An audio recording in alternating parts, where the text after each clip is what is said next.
how are you doing? Welcome to my channel. So, palm flips. Probably one of my favorite flips. Probably spammed them a little bit too much in the past.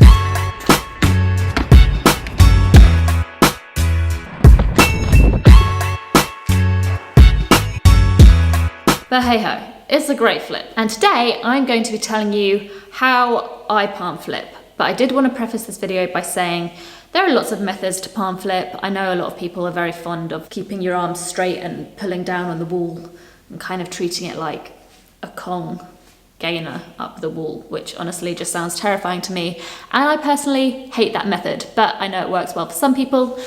But I'm going to be talking you through a method that works best for me today. Oh my goodness, it is so echoey in here.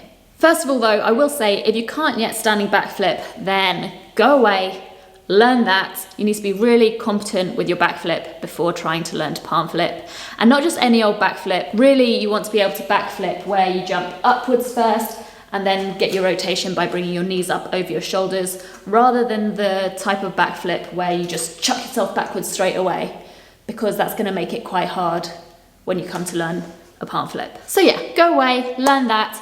Once you've got that down to a T, come back here and we'll talk about palm flips. Let's talk about palm flips. Okay, so step one is obviously the takeoff. There are three things that you need to think about for the takeoff: the footwork leading up to the jump, how far away from the wall you are, and the jump itself. What I mean by footwork, obviously, Obviously, you can go for a two-footed punch takeoff like this. However, I personally find, especially for harder surfaces, that a little gallop step or split step is a much nicer takeoff. So you've got your last big step and followed by two little steps into your jump. I don't feel like that was a very good example.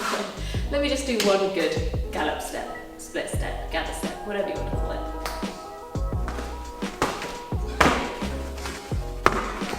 So next we need to think about the distance we want to be from the wall when we take off. For me personally, I find that being about a foot away from the wall is a good distance to be.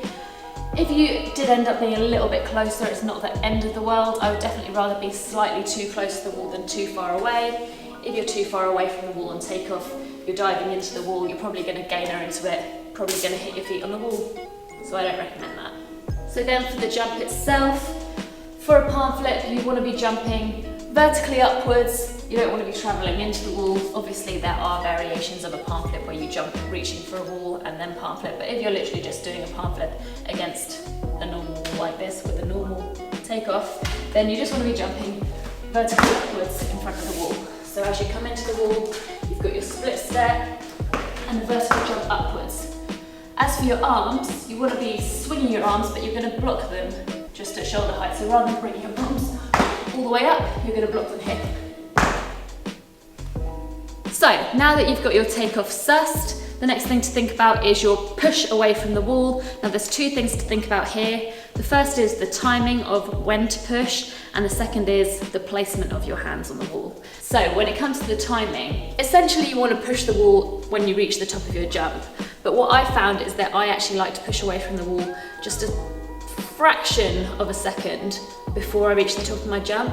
The reason for that is if you leave it slightly too late and you've already hit the top of your jump, you're on your way down and your flip's just going to be going downwards to the floor. I mean, it's going to go down to the floor anyway, you're not just going to float off into space. But I find that if I push away from the wall just a tiny fraction of a second before I hit the top of my jump, then I'm still travelling upwards and it actually gives me a nice little pop. As for the hand placement, roughly you want your hands to be in line with your shoulders. If they end up being slightly too high or slightly too low, it's not going to be the end of the world. However, you definitely don't want your hands to be too high, because you're going to be just pushing yourself down to the ground.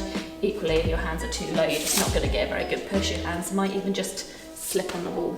So roughly in line with your shoulders. So that push should look something like this.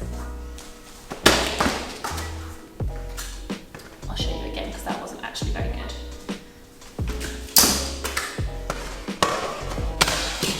One more thing to note about that actually is that when I'm pushing away from the wall, I am literally just directly pushing myself away from the wall to get that rotation.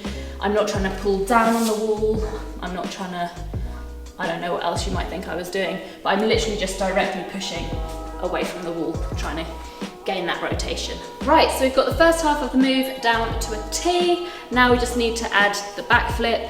It's kind of a vital part of a palm flip. If there's no flip involved, then it's just a palm, and that's not very exciting. So with the back flip, as I said earlier, you don't want to have the type of back flip where you just chuck yourself back straight away from the get-go, because if you come to do that on a palm flip, then you're not going to be spotting where you're pushing the wall, and also you're not even going to get any push because you've already travelled away from the wall. You're just going to be like pushing thin air, and it's not going to help you at all. So as I said, you want that nice setting upwards technique before you initiate that rotation. So then we come to initiating the rotation. Now with a normal backflip, obviously the majority of your rotation comes from your knees driving up over your shoulders. Now on a palm flip, we do still get rotation by driving our knees up over our shoulders, but actually that first bit of rotation is initiated by that push against the wall. This is going to initiate the rotation of the top half of your body backwards, and you then want to use your knee drive to keep your bottom half of your body going round with your top half. Does that make sense? So I've got a drill that I like to do in the gym that helps work on the timing of your knee drive after you've pushed away from the wall. I know not everyone has a gym available to them, but hopefully you've got somewhere safe that you could make this sort of setup, because I think it's really important to just work on getting that optimum timing of your push and your knee drive. Okay, so for this drill, you want a setup that looks something like this.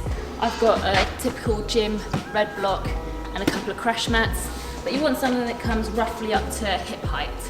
Okay, so for this drill, you want to be stood about a foot away from the wall, like you would be on your takeoff for a palm flip, with your little setup directly behind you. So we're going to work on getting that timing of the push and our knee drive in sync. In sync? Not necessarily in sync, but just working on that timing and really thinking about driving our knees up and over our shoulders as we would in the perfect back flip. So something like this. Make sense? Also just want to quickly add at this stage, please make sure that you've got your knees apart from each other. If you have your knees together, you're probably going to knee yourself in the eyeballs, and no one wants to knee themselves in the eyeballs. Please don't do that. So all that's left to do then is the full palm flip itself. The only thing that's different here from what we've just done is that you've got to finish off that rotation, spot the landing, and just be prepared for that impact on the floor. Here we go.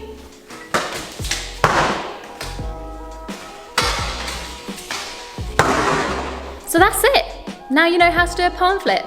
And now it's just going to be a case of going away, drilling this move until you can no longer get it wrong, and you can just chuck it in any line, any way you like. Almost any way you like. Anyway, guys, I hope you found this really helpful. I've tried not to overcomplicate it. I feel like there are other little pointers that I've been thinking about as we've gone along where I'm like, oh, I could talk about this and this. Like there's lots of little things about the move that I've found work really well for me. But sometimes I feel like tutorials can just overcomplicate things and give you too many things to think about. And sometimes when you're learning something for the first time, I think having too many little pointers to think about can actually just make something very confusing and much harder to learn than it needs to be. So hopefully you've got all the basics that you need to know now, and you can go away, work on this move, find out what works best for you, and have fun with it. If you did enjoy this tutorial, please let me know in the comments below, and let me know if there are other moves that you would like to see tutorials on. I'm not going to promise anything, but I will certainly think about it, and that's all I've got left to say. So I'll see you next time, guys.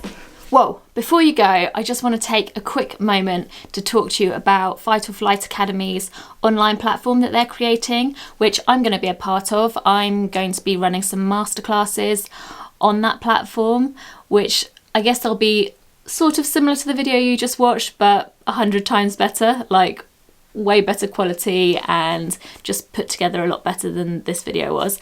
But if you did enjoy this video, then I'm sure you're going to enjoy the content that they're putting out on their platform.